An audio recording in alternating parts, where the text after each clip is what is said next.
Good morning, everybody. With the great motivation, so we all chant the adverses for the training the mind, and also we chant the first paragraph and generate bodhicitta. With the determination to achieve the highest aim for the benefit of all sentient beings, which suppresses even the wishful feeling gem, may I hold them dear at all time. Please cultivate bodhicitta, the mind which is wish to achieve the enlightened state, wish to be a Buddha to benefit all sentient beings.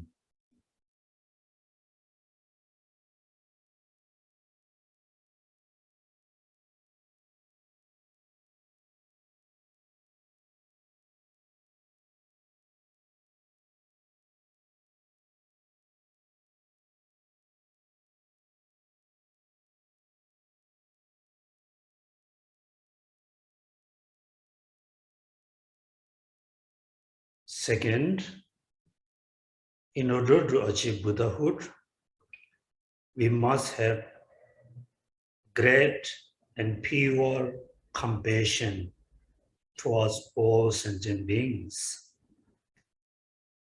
In order to have a pure and great compassion, we always have to remain in the very low position.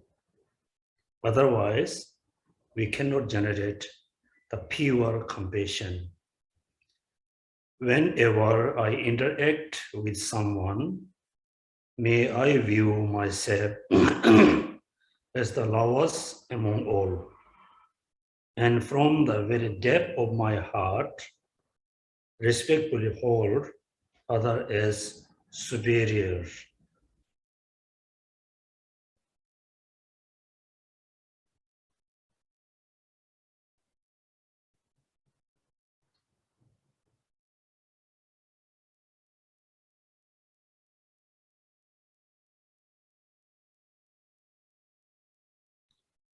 The second line, the second paragraph, let's say the third line is very important. And from the very depths of my heart, right? So we should not just simply say or simply think I'm lower than other. From your heart, you have to respect others are really superior because my happiness depending on others, my life depending on others. The bodhicitta, which is I always practice, is also depends on others. Cultivation bodhicitta, cultivation great compassion also depends on others. Therefore, depth of our heart, we need to hold, we need to respect others are superior. The third stanza, in all my deeds, may I prove into my mind, and as soon as mental and emotional afflictions arise or recognize, as they endanger myself and others, may I strongly confirm them and avert them. Also, so when we practice bodhicitta, that sometimes we feel sense of pride. Or also we can, usually we generate kind of strong ego, I'm better than other. I practice bodhicitta. I practice great compassion. Then that time there are a lot of negative thoughts. So any action, when you acting, when you performing any action, make sure the action act with the only positive minds, not any negative. Then all our actions, just ordinary action to say good morning, simple the verbal action we say how are you, it must come from with a pure mind, not just as a politics, not as a tradition. Therefore, every time you need to check the motivation while you are performing, while you are doing something for yourself, something for others. Otherwise, the Dharma practice, any kind of practice, never be perfect, never be pure. Therefore, we need to check our mind, the motivation. Then the action, act, by the negative thoughts, that you must remember, you need to apply two antidotes. One, the immediate antidotes, how to control, how to reduce, how to deceive the negative thoughts. For example, when you are alone, nobody around you, then you can, verbally say something. If somebody around you, then you change your I think focus. This is immediate.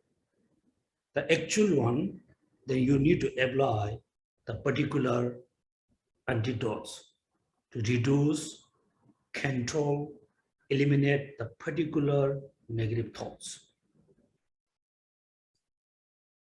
Then when we check our motivation, when we check our mind, usually it's quite easy to control the negative thoughts, anger, hatred thoughts, the normal or ordinary, just normal people.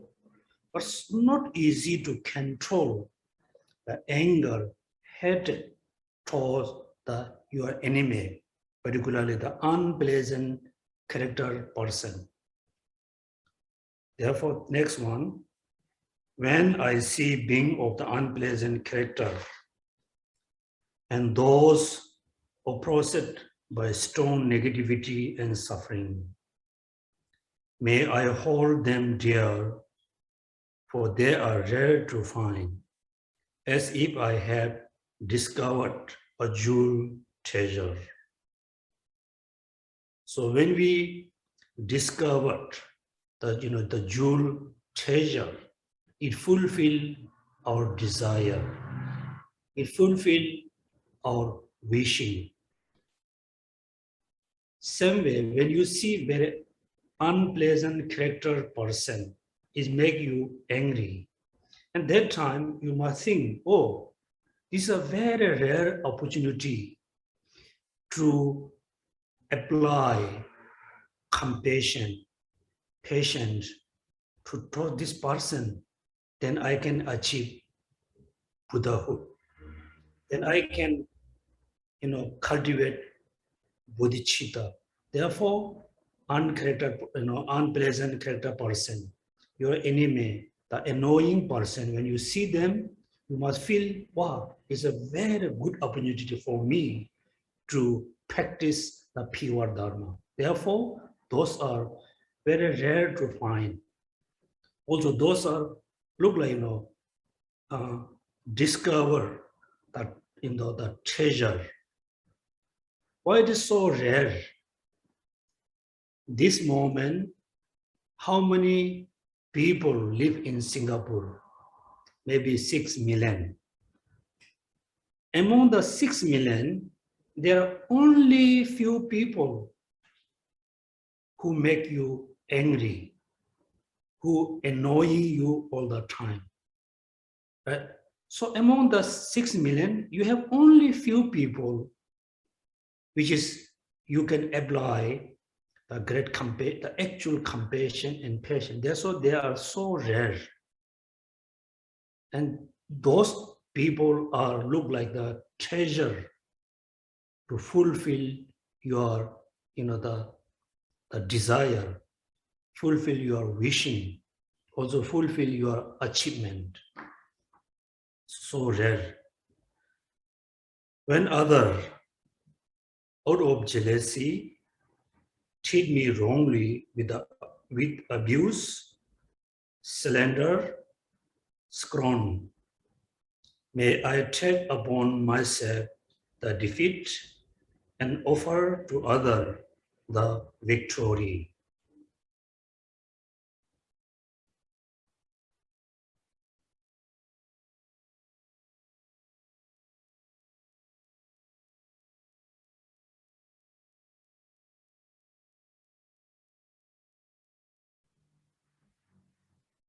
So here only mention the jealousy. Also we can change this sentence. When other, out of anger, out of hatred, out of ignorance, out of misunderstanding, right? So you can, you must know how to chant these verses related to the person. The person, abuse you, slander you, scorn you, out of ignorance. You must say, when other, out of ignorance. For example, the Mr. B, out of ignorance, then they, abuse me, slander me, scorn me. Then I must say, may I take upon myself the defeat and offer to other the victory. The next, so when we, try to offer our victory, try to, bring or accept the defeat, generally again is very easy. So when you go shop, the shop owner try to deceive you. Also, like, usually costs $5. The person charge you $6. The person is actually deceiving you. That time you're okay to, offer $1 extra. They mean you accept, take the defeat, offer the victory. But when you are close, the trustable person deceive you, cheating you, it's not easy to control our mind. Therefore, he says particularly, when someone whom I have helped or in whom I have placed great hopes, mistreat me extremely hurtful ways, may I regard them still as my precious teacher.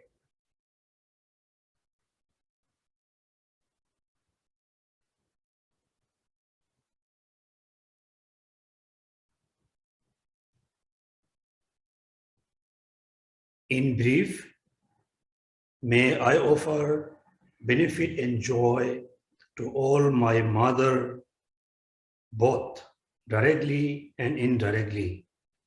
May I quietly take upon myself all hurts and the pain of my mother.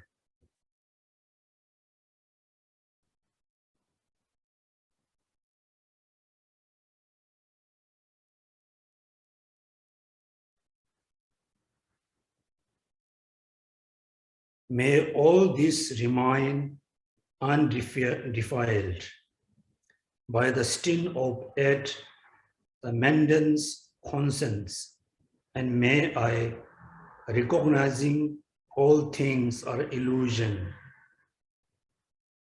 devoid of cling, be released from the bondage.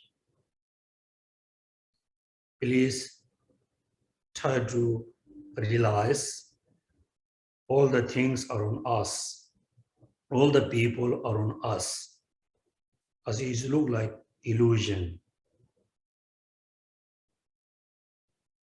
No attachment, no anger, no hatred.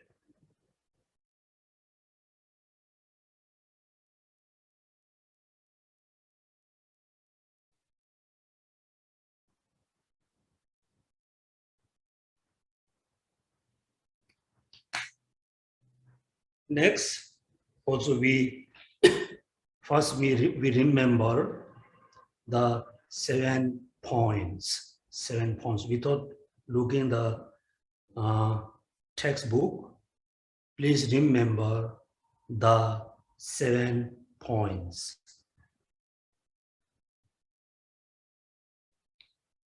The preliminary practice. Training in the 2 kinds of awakening mind.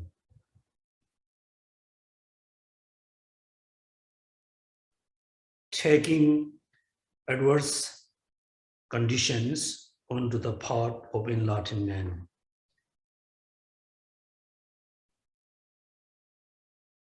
The life stream practice in summary. The measure of having trained the mind. The commitments of the mind training. The precepts of the mind training.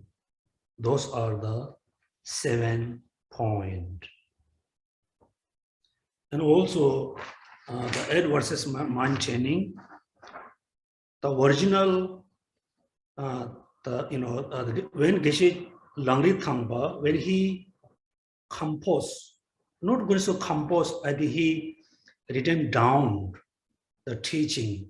When he written down, the original text doesn't have the may I hold. There's no say may. It's say, for example,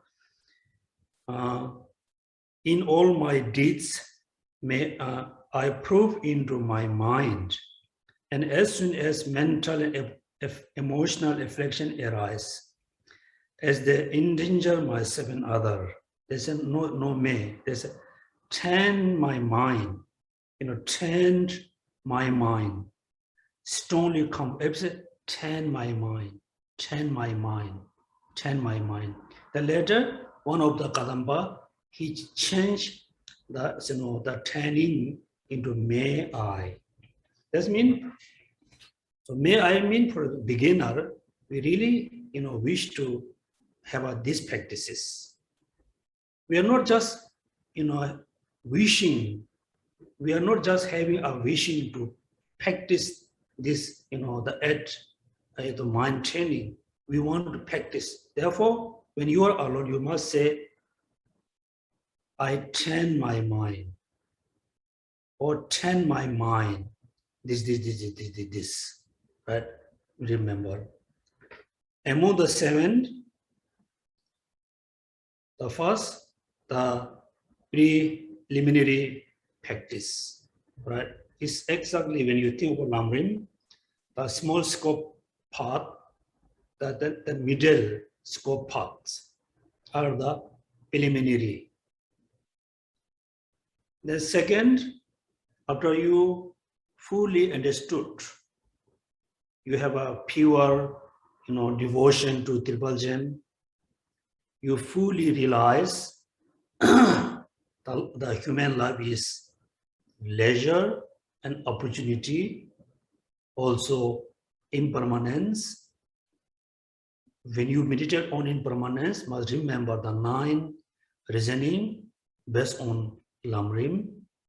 Then contemplate the cause of suffering and suffering. And particularly, you must do the proper contemplation, the negative actions, the negative karma produce suffering. All the suffering I have is actually caused by negative karma. Contemplate within the cause of suffering and generate renunciation. Then you fully able to generate renunciation based on meditating on the cause of suffering and suffering. Then you switch this kind of idea with other sentient beings. Then first you switch this kind of the contemplation to your mother. Your mother have sufferings. The sufferings arise from negative karma, afflict emotions, ignorance. Then suddenly you have a very strong compassion. You have a strong wishing, my mother free from suffering and the cause of suffering. Then slowly you extend the same idea for all sentient beings. Then have a great compassion. In order to generate great compassion, you need to accept all sentient beings, like your dear mother, dear brother, dear sister, dear wife, husband, children, friends. You must have a very loving, kindness heart. Then, after generating great compassion, then you can do the practicing, awakening mind. Then two, first, the ultimate bodhicitta. There's a two, one, how we should practice the ultimate bodhicitta within the meditation session.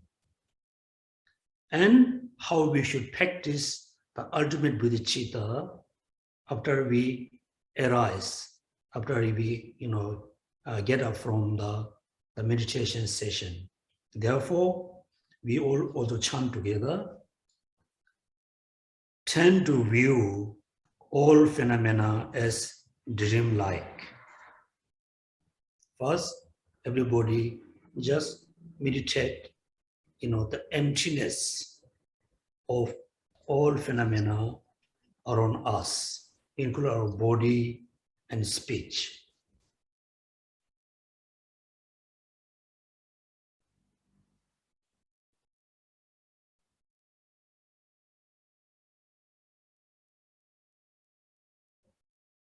So while we are meditating on emptiness of the all phenomena around us, that time we have a mind which is meditated on the emptiness. Second, you must meditate emptiness of the mind.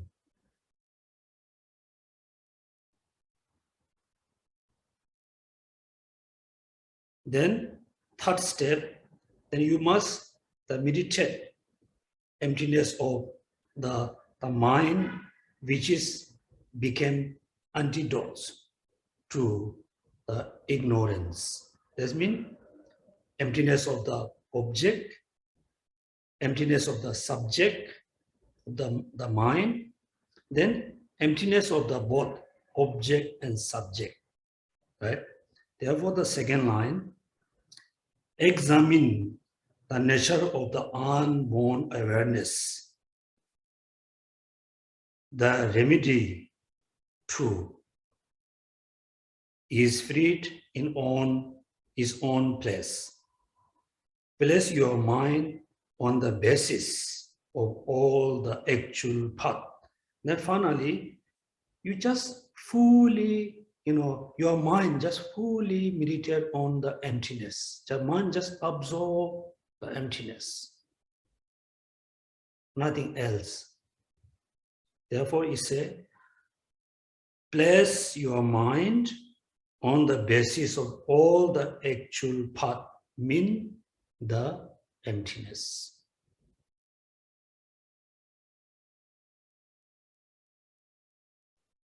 Then, after you arise from the meditation on emptiness, of course, then you can see, things around us. That means how we should practice the ultimate bodhicitta, during the interval or during the, after the meditation session. In the intervals, be conjure of the illusion. So it's very, very important. While we are meditating on emptiness, actually there's a no attachment. While we are meditating on emptiness, that moment our mind fully watching or fully absorbing the emptiness of the inherent existence. I mean, look like you are just watching in the sky. When you look at the sky, there's no such a beautiful object you can attach. There's no such as unattractive object which you can have. It's just empty space. So while you are meditating emptiness, your mind must be just focused on emptiness, nothing else. Therefore, no attachment, no anger, no ego, no pride. So when we arise from the meditation, then we can see the attractive object, unattractive object, hated object, annoying person, delicious food, undelicious food. Then our mind again act as an ordinary mind. That time still you should not lose the flavor of the mind, which is emptiness. Right? Therefore, that means that in the interval, be conjure of the illusion. See attractive object?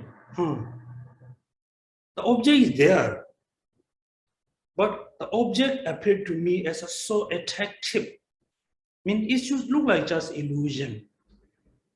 There's an object, there's a person. The person looks so attractive.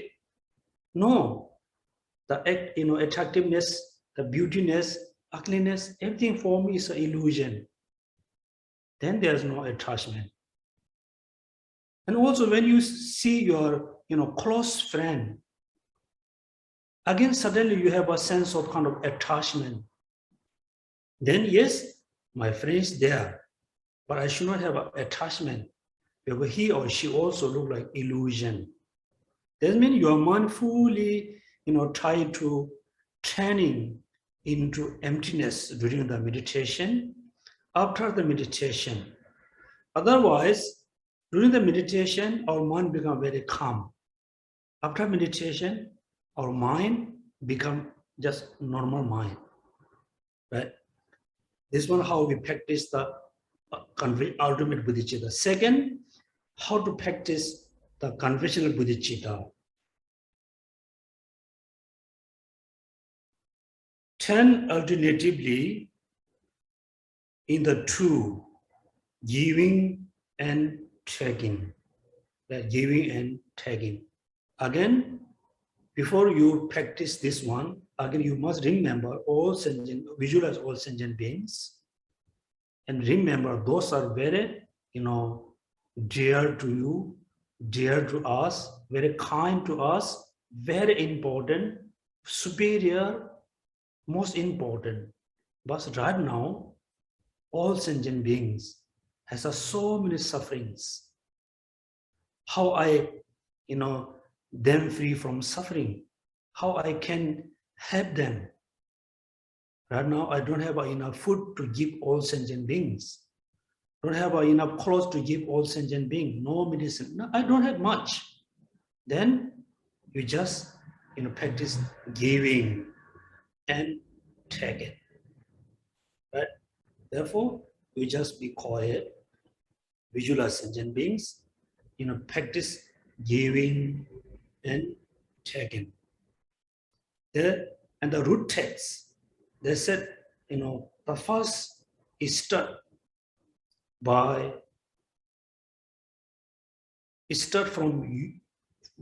your own. Mean the giving and taking, first you tend by yourself.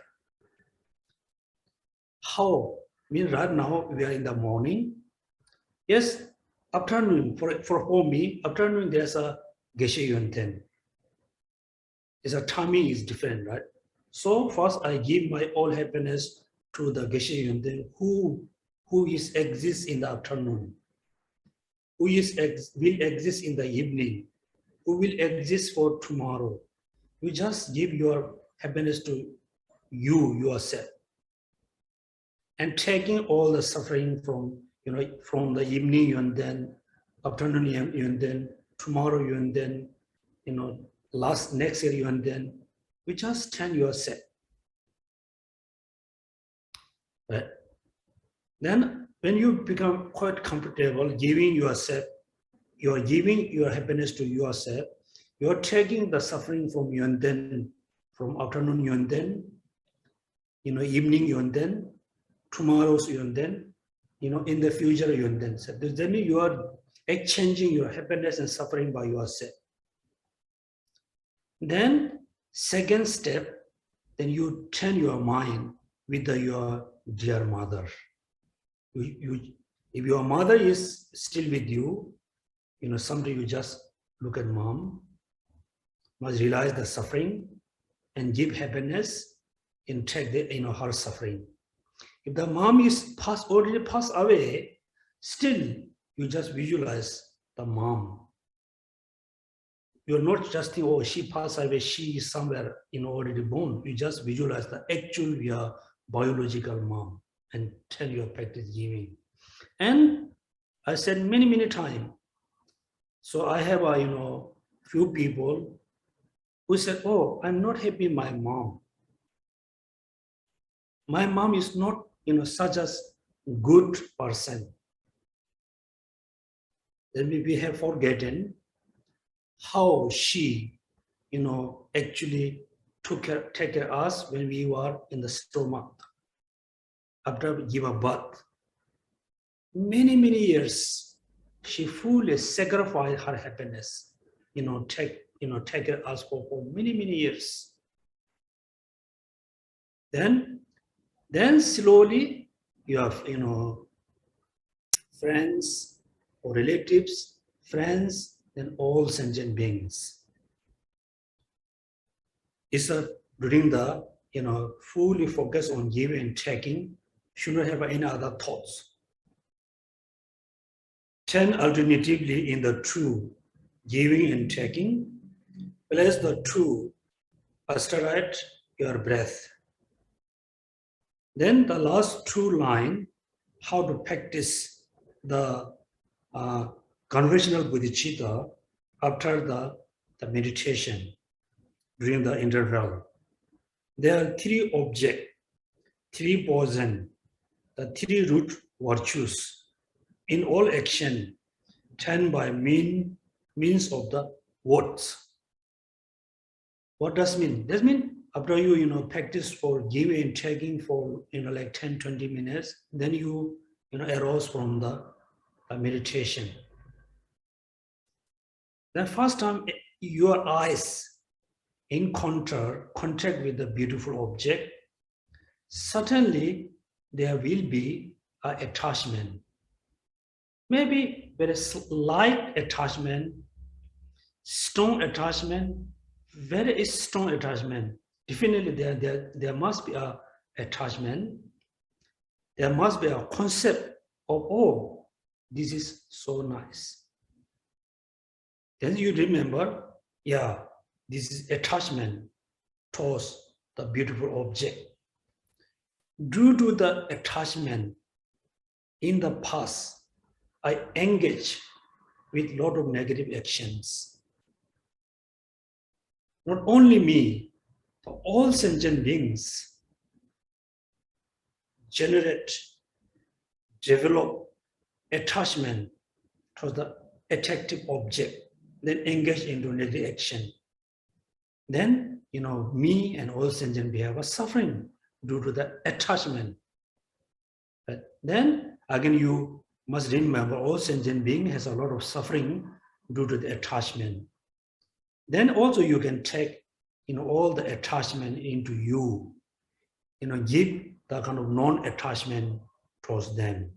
Then anger, ignorance, the same thing.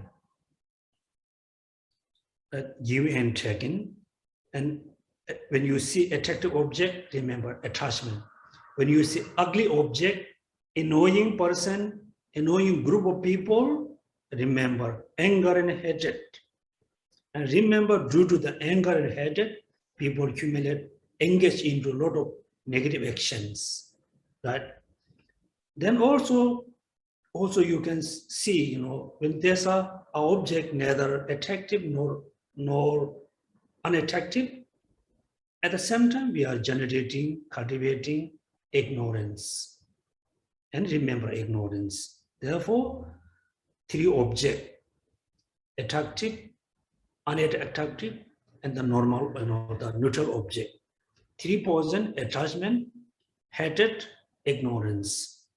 The 3 root virtues: non-attachment, non-anger, non-ignorance. Then point number 3, taking adverse condition onto the path of enlightenment. I said there's a two, different kind of translation. Sometimes you can see taking adverse condition onto the path of enlightenment. Sometimes you can see cause adverse condition onto the path. The cause or transforming has a huge different meaning. For example, somebody making the golden ring, right? He or she can transform the piece of golden into ring. The golden change the shape. That means transform the piece of gold into ring. Second, the hammer in the fire, the tools are caused to transform the gold into ring. You can see there's a big difference, transforming and cause to transforming, right? Exactly as ordinary person, we can use any kinds of our negative thoughts to cause to generate bodhicitta. As an ordinary person, we cannot transform anger into path, attachment into path, ignorance into path. In order to transform the anger, attachment, ignorance into path, then we need, very deep kind of, the Tantrayana practice. Ordinary person, better to say, all the, the adverse condition cause to the path, cause to the path, cause to generate bodhicitta. This one, anybody can do. Whether you have a lot of dharma knowledge, you are very, knowledgeable or not, anybody can do this practice. How? For example, when you go around,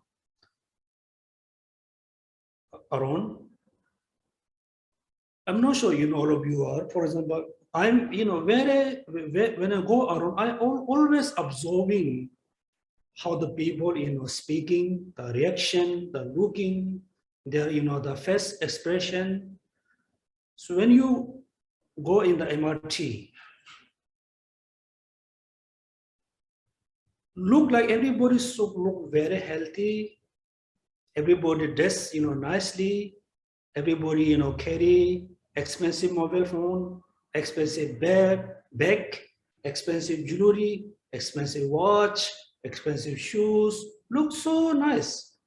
really, when you first time, when you go in the MRT, look like it's really pure land. Then you need to observe more precisely. You don't have to close to the person, okay? You just look far away.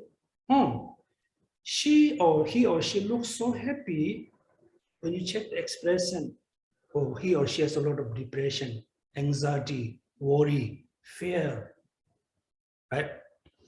Then suddenly you imagine, oh, fear, anxiety, kind of, this cause bring a lot of negative, the impact. Then you must remember the antidotes of each of the negative thoughts. Then you can see the adverse condition cause to generate great compassion, cause to generate bodhicitta, cause to generate a kind of wisdom, right? Then he says 3 parts. I think I know some of you feel so boring, why Geshe is every time is repeat for so many times. I thought I must repeat because many of you don't have a good memory. Because since you are a child, you turn into, keep a note on the paper, on the phone, on the laptop, everything you have a note. You never keep a note in your mind, so you cannot remember. All the adverse condition transform into path. There's 3 ways. One is based on the conventional bodhicitta, transform the adverse condition onto the path. Second, through the practicing ultimate bodhicitta, transform the adverse condition into the path. Third, transform the adverse condition onto the path, applying through the fourfold, right? Therefore, the next also we chant together. When the world and its inhabitants boil with the negativity, transform adverse condition onto the path of enlightenment. Beneath all blend to the single source. Towards all being contemplate their great kindness. This 4 line is the line to know how to transform the adverse condition onto the path through applying the conventional bodhicitta.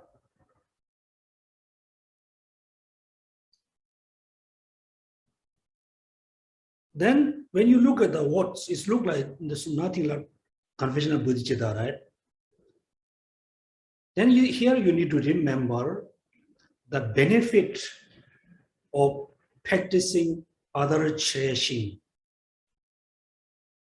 the disadvantage of the self-cherishing, right? Advantage or benefit of other cherishing, the disadvantage or kind of falsies of self-cherishing. This one you have to be very clear.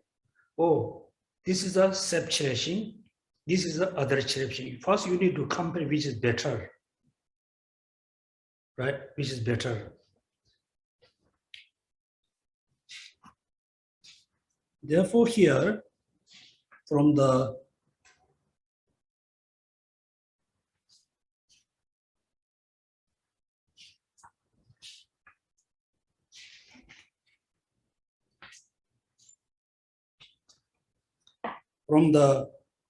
Bodhisattva's way of life,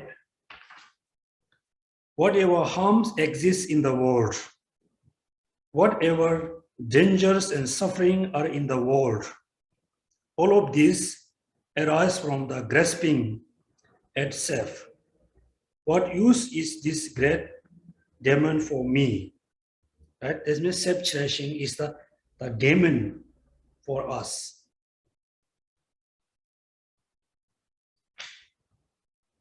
Whatever suffering is in the world arises from wishing for one's own happiness. Whatever sufferings in the world arises from wishing for one own happiness. whatever happiness is in the world arises from wish for other happiness. What need is there to say for more? The childish pursue their own interests, while the Buddha act for welfare for others. Observe the differences between these two. So this one you can, read the first chapter. I think the second chapter, benefit how to generate bodhicitta. This become very clear. That means mainly you just need to know the different, the benefit and harming, advantage and disadvantage between self-centered attitude and other cherishing. Then, when you see the whole world is, full of sufferings, yes, all the suffering caused by self-centered attitudes. When you see happiness, good things, all the happiness, good things arises from other cherishing, then you just practice exchanging self and others, right? Then at the end, any kinds of problem you have, you must think because of the self-centered attitudes or self-grasping. I mean, everything that banish all blame to the single source, which is self-centered attitude or self-cherishing. Self-cherishing. Then, other one, if you have only other cherishing, you have other centered attitudes, then how we should generate towards all beings, contemplate their great kindness. Great kindness. Then how we transform or cause the adverse condition onto the path. Then the next, the yoga, with the three views and the treasury of the space. This line I never found in Tibetan language in the root text, in the Kadamba teaching. Still I'm looking, how these verses come from. I checked with the books printed by Tibet House. Also I, checked with this, the mind training book translated by Geshe Lobsang. But I never find the in Tibetan the line. Also, I know according to Tibetan text, one line is missing. How in the previous.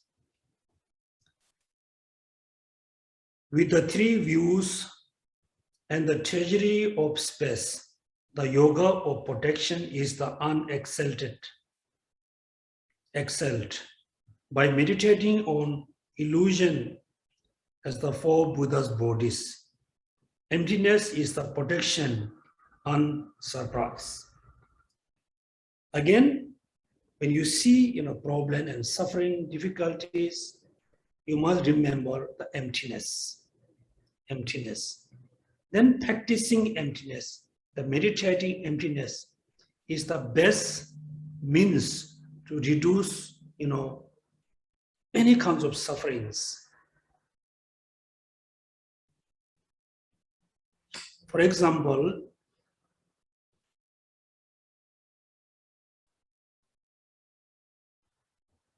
I think Adisha has three important. He had many teachers. Among the teacher,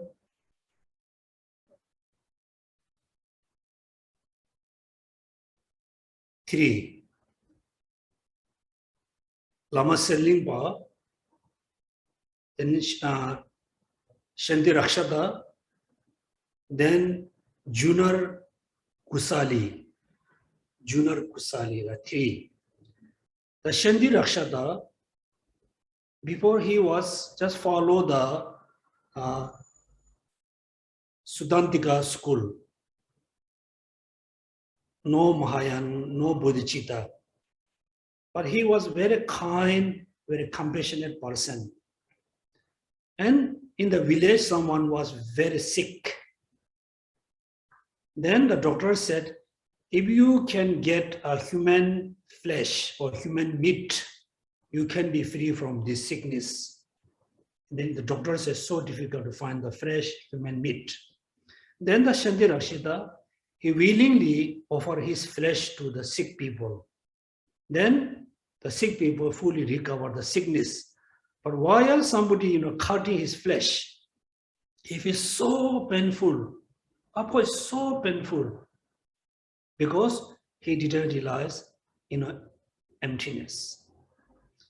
The other arhat who offered, his flesh to other, he cannot feel the suffering and pain, because due to meditating on emptiness, due to realizing emptiness. Therefore, meditating on emptiness is the best protection.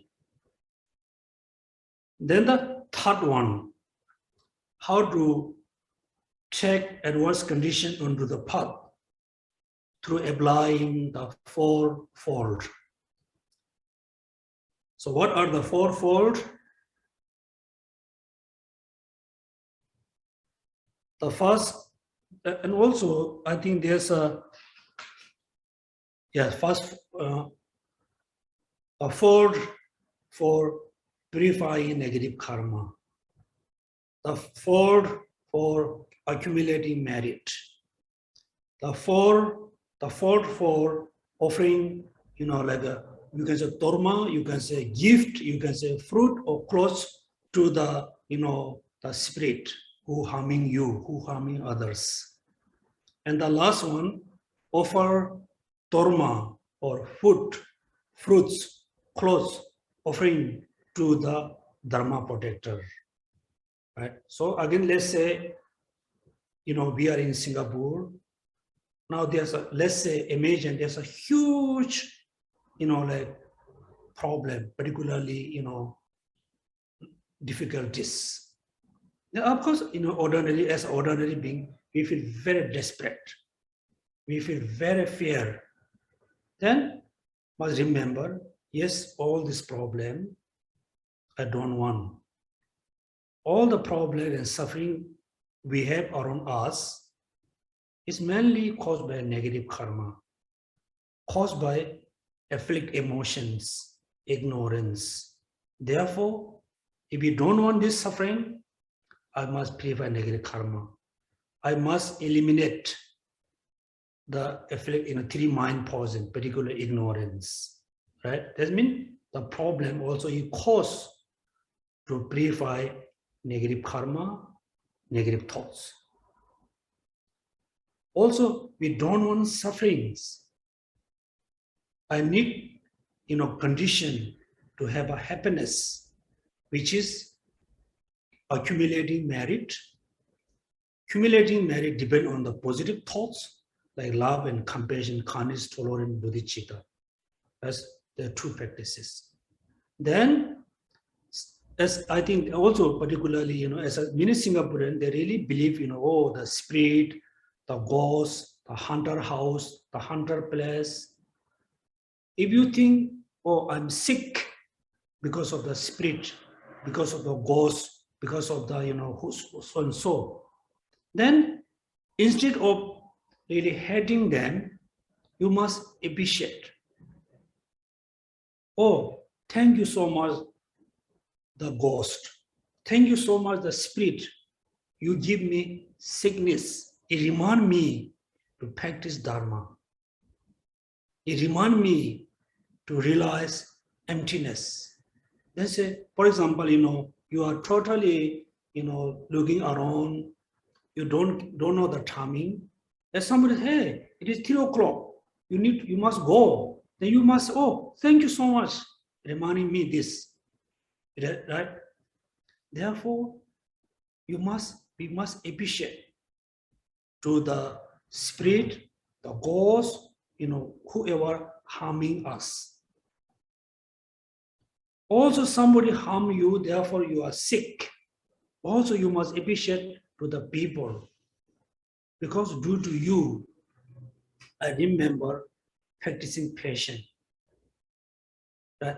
And also, sometimes you are physically very healthy, mentally very healthy, your life is very smooth, you are very happy.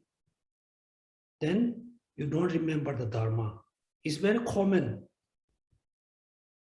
among the, my Dharma brother and sister, when they are sick, come to DBC to offer a light. When there's a family problem, ask to lead a light. In their life is so smooth, things are perfectly okay. No puja, no chanting, no light offering, no so offering. Right? Therefore, we totally, ignore practicing Dharma. Then how we should do? Then you can offer like Dharma, offer things to the Dharma protector. Oh, Dharma protector, give me suffering, give me problem. Let me, remember how to practice Dharma. Then you offer Dharma to have a, sickness and disease. Then you can become more serious about practicing Dharma.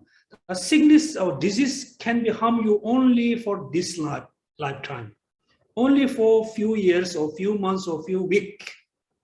But due to the sickness and disease, it reminds you to purify negative karma, accumulating merit, practicing great compassion, bodhicitta. Therefore, there's a four folds, right?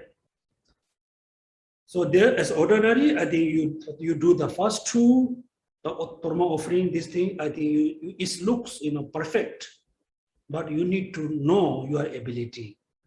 So as ordinary, as a beginner, you should not try to practice the last two folds. The next, the lifetimes practicing in summary, right? This is also very important. Everybody, we attend, many Dharma classes, we attend many teachings from different masters, different Rinpoche, different Sifu. Also, we have been studying many Dharma books. So we have been reading many Dharma books, but we really don't know how to put all our Dharma knowledge into the practice for a lifetime. Lifetime means since born, before we death, before we close to the death. Then the summary also has two parts. One, how to practice, our lifetime. Second, how to practice moment of our death. Two practices. That means whole practice is put into 5, right? Therefore, in brief, the essence of instruction is this: apply yourself to the 5 powers. Mahayana transform method is the 5 power alone. The practice is vital. That means these 5 practices we can use normal in generally. Also, we can use in particular, so moment of the death, we call power, is a transformation. Also, many of you, I think, very interested to learn how to practice the power. If you are really serious, just study how to practice the 5 powers, the 5 powers. So today we focus on the 5 powers. There's I think, different orders.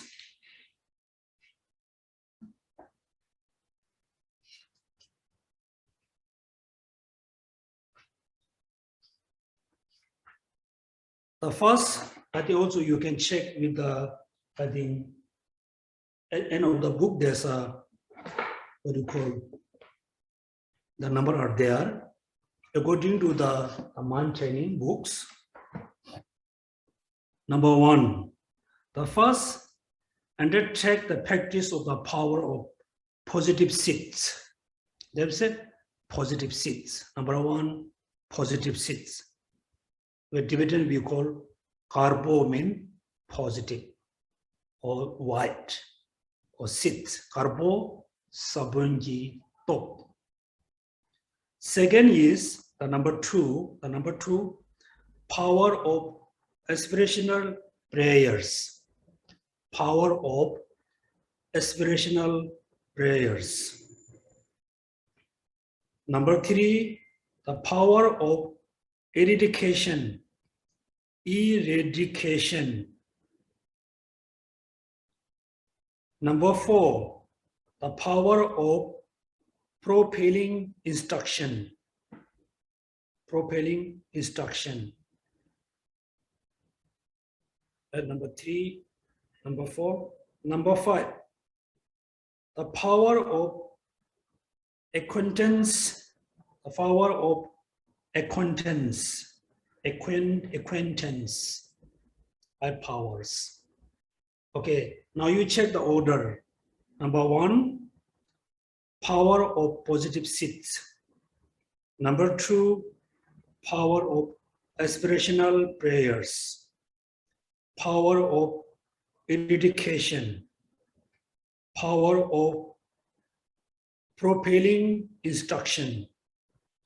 Power of acquaintance.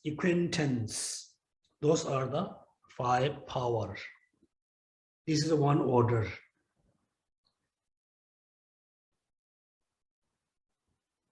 Then there's another order, because when you read other book, you will confuse, oh, this book, this order, other book, this order, what is this? So based on the Geshe Lobsang Yonten commentary on the Guru Yoga Puja, first, seeds, inspirational, dedication, propelling,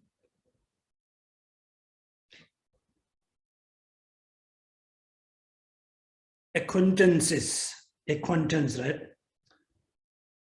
According to Geshe Lobsang Yonten, first he says, I think it's propelling, power of intention. Power of intention, maybe similar with the acquaintance, intention. Then second is power of familiarization, means the propelling instruction. Second is power of familiarization. The third is power of the virtue seeds. Then number fourth is the power of eradication. The last is the power of aspirational prayers. Now, it's not just talking about any kinds of prayers, any kinds of intention. It's just talking based on the true bodhicitta. True bodhicitta.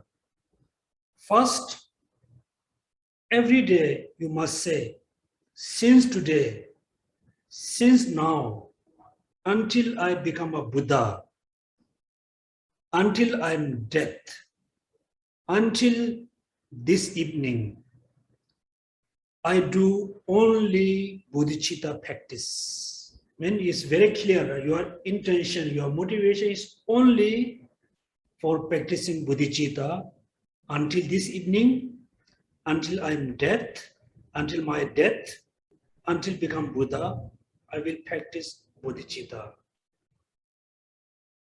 The second is in here,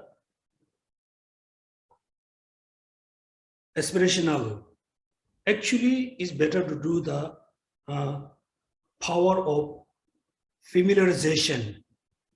Because first you have a motivation, intention to practice bodhicitta forever until become Buddha. Second, you need to know how to practice. Then your mind have to familiarize with how to practice conventional bodhicitta, how to practice ultimate bodhicitta. then you need to study, the great Lamrim, great Thetis, medium, whatever. You need to know how to practice. As a beginner, the best is foundation of all good qualities. Then 3 aspect of principles. Those are very simple, but it's fully give you instruction how to practice bodhicitta. Right, number 2. Then number 3, positive seeds, power of positive seeds. This means whatever positive action I have, whatever positive action I have accumulated in the past, in the future, all the positive actions I will dedicate for practicing this true bodhicitta until become Buddha. That means power of positive actions. Then antidotes, right? Or eradication. Eradication means while you are practicing bodhicitta or great compassion, we will have a lot of obstacles. I'm not referring to the external obstacle, lacking food, lacking shelter, lacking clothes, or bad condition, or bad weather condition. No, I'm talking the inner obstacle. Mainly the self-grasping, self-centered attitudes. As a Dharma practitioner, we don't care, the weather is hot, the weather is cold, I have more than enough food, I'm lacking the food, I'm lacking shelter. You totally ignore this thing.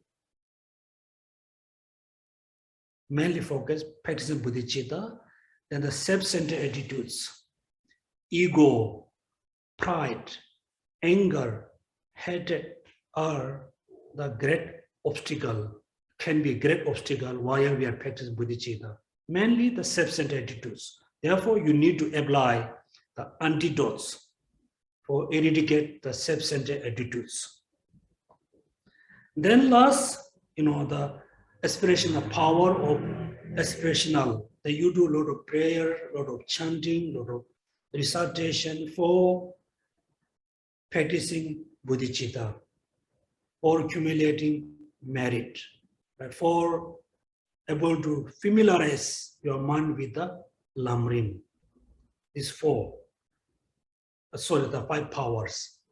Generally, you can do since today until, process of our death. Then, of course, whether we want, there are no, age different, there are no kind of, ethnic different, there's no kind of country different. Everybody one day have to leave this world. It's fact. When we think about death, as a Buddhist, we no need to worry about the death. Death will come. We no need to put effort. We no need to ask that the death will come to me, will come. We are very worried, very concerned. What happened after I died? What happened? Right? Because the next life mainly depend on you, depend on me, particularly depend on our karmas. Remember yesterday, there's 3 karmas. The unmeditated karma, the meditated karma, unmoving karma. It depends on karma. Look at, when you walk around the East Coast Park, maybe around the, what you call the, in Singapore, when you walk around the ocean, you just observe the ocean. You can see the web. Sometimes there's a strong web, sometimes very shallow, sometimes there's no web, very calm. The strong, the shallow, no web, it depends on the air. Right? So our next life, higher realms, the lower realms, depend 100% depend on karma, right? Therefore, if we practice the 5 power while we are on the process of death, definitely the next life we can born in higher realm with a perfect life, right? So you no need to do a lot of recitation, chanting while we are dying. Then look at first few days, you can talk to your friends, you can chant, you can move your lip and tongue. Then after a few days, you cannot talk to anybody, you cannot chant, we cannot move our tongue and lip. Then you chant, the chanting in your mind, right? You can chant. But the chanting does have that powerful, it's not enough powerful. You born into high realms. The 5 powers, particularly power of practicing the bodhicitta. You no need to chant, you no need to do any research, just to practice in your mind. It can be done until you almost, until almost you are the last kind of stage. This is the 5 powers. Then, so next, okay, what is, 11, 12. Next class, so we will learn the measure of having 10 the mind. So the next we're going to learn the kind of, how we know myself. I'm fully 10, my mind is fully turned into the Kadampa practice. How I know my mind is fully turned with the Dharma, right? Dharma.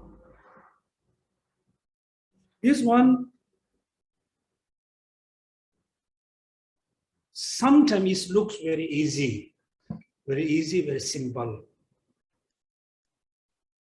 If the Dharma is still in your mind, for example, essenceless. If you have the mind, the idea, things look so nice, but it doesn't have a really essence to find, this is the part which I like. Then as something happened to you, you can control your attachment, no attachment, but the attractive object appear to you, no attachment. Ugly object, annoying person appear to you, no anger, because the essenceless, the mind which realizes essence is still there. But our mind is very easy to forget things. I'm talking about based on my experience. It's same for you guys. In the morning, when I stay outside, behind the TBC, I just drink tea and coffee. I reflect on the practices like non-attachment, anger, so. So while I'm reflecting on the Dharma, for me everything is very okay. Suddenly someone passed in front of me, have a bad reaction. Suddenly I get kind of angry. Again, while I am meditating or practicing whatever, someone passed in front of me, looks so attractive, attachment arises. So our practice had been like this for almost whole life, right? Therefore, the last we need to know ourselves. How is really my mind fully turned or not? This one, the sentence is here.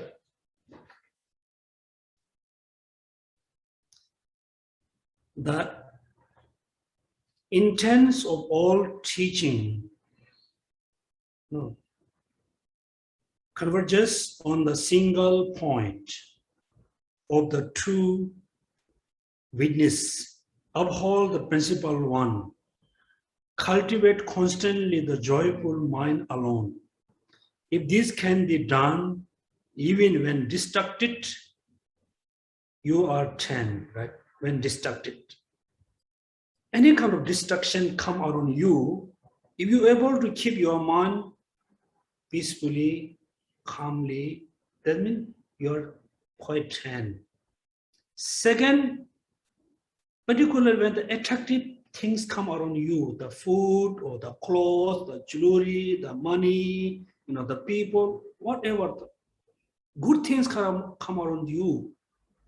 If there's no really attachment, then you are, 10 well.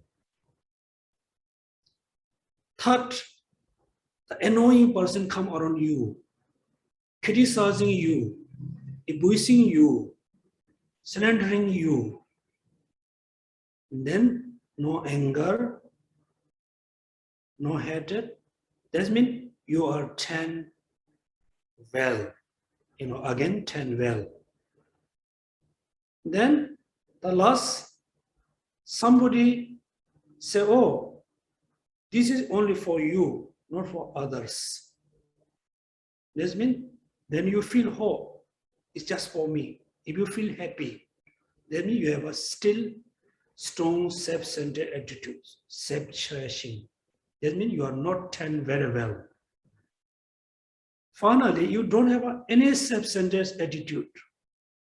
No self-cherishing, only other cherishing, only other self-centered attitudes, other-centered attitudes. That means you are 10 very well in Dharma, particularly Mahayan teachings. Therefore, next week, we will discuss more detailedly the 5 powers, then, the measure of having 10 in mind, then the commitments, the precept, I'll leave you as a homework. I already told you the numbers, right? Okay, now we have maybe 10 minutes. If there are any question, if there's anything I must clarify, please feel free to have a discussion. Geshe, Yes. Remember correctly, just now Geshe mentioned the 4 seals of self-cherishing. Can Geshe elaborate on that? 4 seals of self-cherishing. Are you talking about the 4-fold? Maybe, I'm not very sure, but Geshe mentioned just now about the self-cherishing. No. I just mentioned how we know my mind is fully turned with the 7 point, fully turned with the Dharma, particularly fully turned with the Mahayan teaching, right? Therefore, attractive things come, no attachment. Your mind is turned into the Mahayan teaching. Then ugliness, annoying people come around you, criticizing you, abusing you. You don't have anger and hatred. Instead of having anger and hatred, you have a compassion. Then you are quite good in training your mind. Then the last, there's no self-cherishing, no self-attitude, only other cherishings, only thinking about others, not thinking about yourself. That means you are 10 very well in the Mahayan path. I didn't say anything about the 4 seals. We talk about the 4-fold. Yeah, you can check if you have a note. Thank you, Geshe. Okay, welcome. Any question? Geshe, I got a friend who gives dana to a monk, all right? And then this monk will always use up all his money, to give it to his old master, because his old master is doesn't have any money, he buy for his living necessities and all that. So every time he he end up without money, you know, to himself. So of late, this monk requests my friend to buy a computer for him to teach, to Google, of course, to get information from the website, and also to teach his newer monks, you know. So is this right for us to, like, every now and then, if he were to request for things, you know, and we give it to him like that, you know, is it right? Are we doing the right thing? Please advise. Okay, first, according to Buddha teaching, your action is right and wrong. It depends on your motivation. You give things to the Shifu and anybody with a pure motivation, so you are doing right. You are doing right thing. You are giving is the right because you had pure motivation. Second, practicing giving, the giving practicing, whatever dharma practice we do our daily life, always practice with the wisdom. Be wise, be intelligent, right? This is very important. Then another important, because at the end, your friend doesn't have any money to give. This can be two kinds of people. Someone totally, fully, completely okay to give everything others, doesn't have anything for themselves. Then, he or she can give everything to other, not only Sifu or Guru. Because the practitioner doesn't have any kind of intention about this life. I'm okay, I give my everything other, even though I'm okay with giving my body. So if your friend is like that, it's okay. I don't think your friend is like, this kind of practitioner, because she or he or she still need to survive, need to look after, his or her families or, relatives.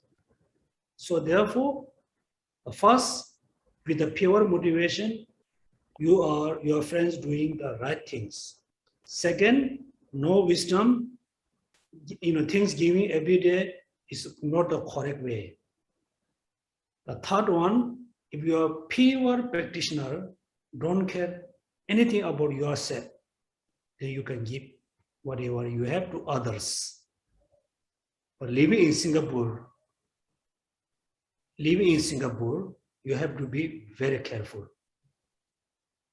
Therefore, I think during the Adisha time, somebody asked, how we can benefit for others? Then Adisha said, until you have a very stable mind, you mainly focus practicing Dharma, train your mind, and do a lot of kind of retreat. Then practicing Dharma, reciting, chanting is actually indirectly benefit others. You should not think in order to benefit others, I have to give the physical things, right? Therefore, as a Singaporean, in your life, the money is very important. You have to pay the water bill, electricity bill, the daily expenses. If you live like in Tibet, Bhutan, then you don't need a lot of money. You can have a free land, you can have a free house, maybe you can have a free food. Singapore, not like that. Therefore, any of you, when you meet a Sifu or Geshe, Rinpoche, you need to know how to keep the, the friendship or relationship connection. Otherwise, there are so many Shifu, so many monks and nuns who always, try to take things from other. with a sweet, talking. This one, I think your friend need to decide, right and wrong. I cannot say anything much. Okay, next. My friend can afford, like things that the monk asks, but she says that don't know whether is it right training or not. That's what she want to, she discussed with me yesterday. Okay, this one I think we can discuss, I think next topic when we study about the measure. Okay, thank you, Geshe La. This Dharma friend is asking, the last part about the measure of having tamed the mind is about being undisturbed by the 8 worldly concern. Is it correct? Not only non-disturbed by any destructive minds. Any kinds of, the destruction mind. I said many times when we have a Lamrim class, until now, we are all the Dharma and practitioners, we are within our groups. We are look like a piece of paper on the roadside. And when the cars move this way, the paper move that way. When the car move other way, the paper moves other. The paper doesn't have a kind of, stability. It's moved by others. Means our mind is totally every moment disturbed by attachment, disturbed by anger, hatred, ego. Our mind is like piece of paper on the highway road. You just imagine there's a piece of paper on the highway. So many cars and truck and vehicles moving here and there. How the papers can remain? Cannot just move here, there. For 24 hours, the paper will move. If there's no any vehicles on the road, then the paper remains and just stay there. You should not be like this. As a Buddhist, particularly as a mind practitioner, physically, mentally, verbally, we have to be like very strong and solid rock on the side of the highway. Solid stone on the roadside. Then the solid rock doesn't disturb by any kinds of vehicles. The hot weather, the cold weather, sunny weather, rainy weather, the rock always there. So we have to be like that. Everything happens. You should not have a sense of happiness. Just must know, yes, it comes and go. Suffering things come around us, just absorb, yes, this arises from cosmic condition. It can be changed anytime. I don't have to be very unhappy, right? Attractive things come around you. Yes, attractive means it's just based on my perception. Nothing attractive from yourself. Ugly thing come. Therefore, if you're able to keep your mind calm for 24 hours, that's mean you are trained. He's not only talking about the, the maintenance consents. Yeah. Thank you, Geshe La. The next questions, the student is asking, Geshe La, for verse number 6 of mind training, does it mean we shouldn't have expectations of people to prevent disappointment, etc.?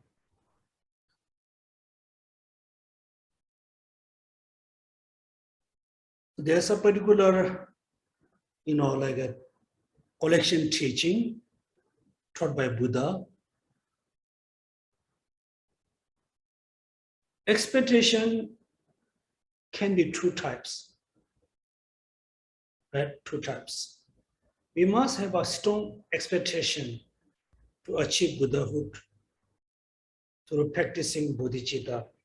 The expectation is the right expectation.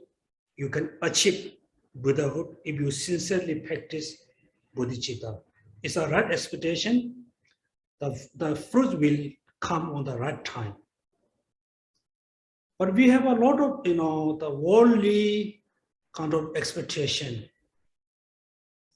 We always expect things happen from others, right? And also we have a very unrealistic expectation. So we should not have that kind of unrealistic expectation. We should not have a lot of expectation with the samsaric things.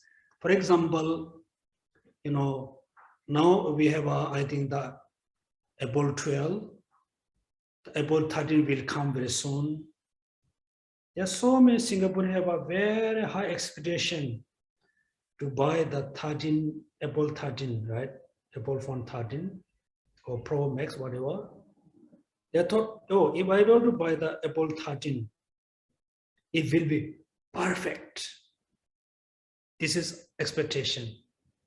This expectation lead you in suffering, bring you a lot of emotional sufferings.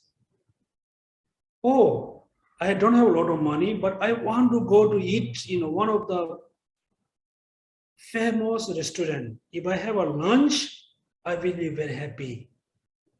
This expectation is the illogical expectation.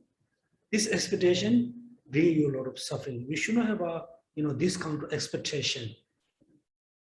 Then also desire. Expectation come based on desire. You have a desire. If I have this one, I can be very happy. You have a desire. Then you expect. You have a strong expect to happen this thing. Then there's a kind of sequence. First we have a desire. Then we have a craving.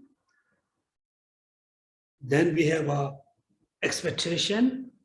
Right? There's an order. Then last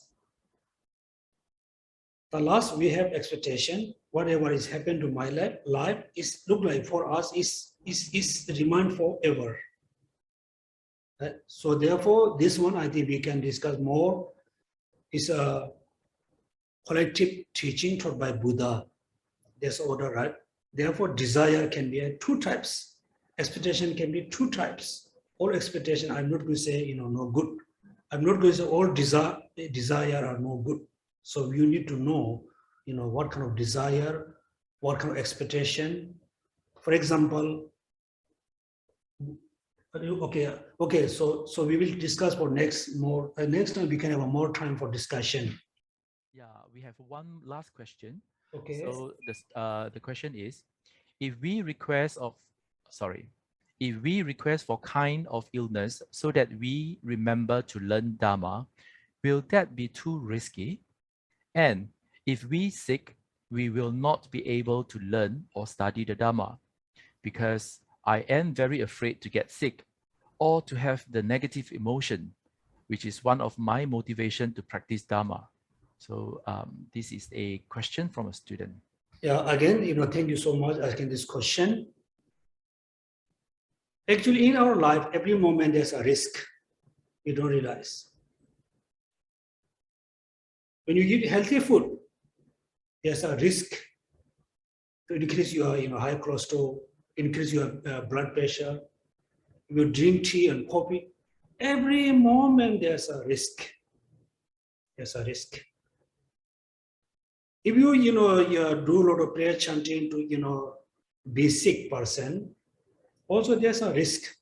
Now this risk is the good risky, because due to the sickness, it bring you push you to the proper Dharma practice. So therefore, I ask you, as a beginner, you should not try to practice the last two. Therefore, that fully trained Kadampa practitioner, they say, if it's good for me to sick, give me sick. It's good to be, died. It's okay for me to death. Therefore, there's always risk. When you do business, there's a risk. When you do exercise, you can see many people have injured. There's a risk. When you do your morning walking, evening walking, there's a risk. Particularly this, there's a risk to contingent with the COVID. If you fear about risk, if you fear about your life, that means still you really don't know the purpose of practicing Dharma. Also, this topic we can discuss next, right? It's okay or not okay. It's okay. For example, it's like poison. You have a cup of like a poison food. If I give the poison food to the wrong person, definitely this person going to die. If I give this food poison with the right person, the person becomes very healthy.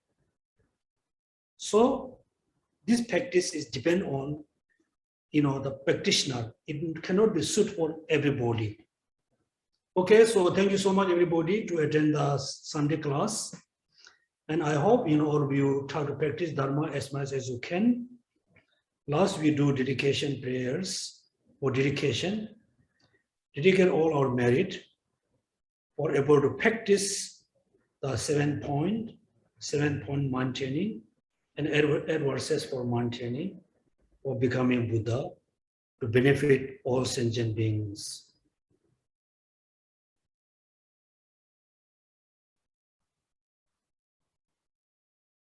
Second, we dedicate our merit to live long life, all the gurus, the qualified teacher, to live long life and give a teaching to all sentient beings.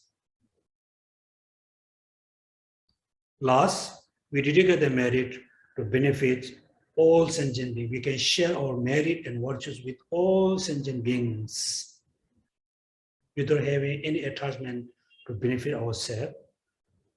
And also dedicate the merit to benefit all the people, all the supporter and donor who support Tibetan Buddhist Center.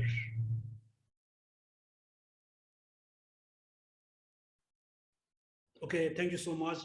Have a happy Sunday.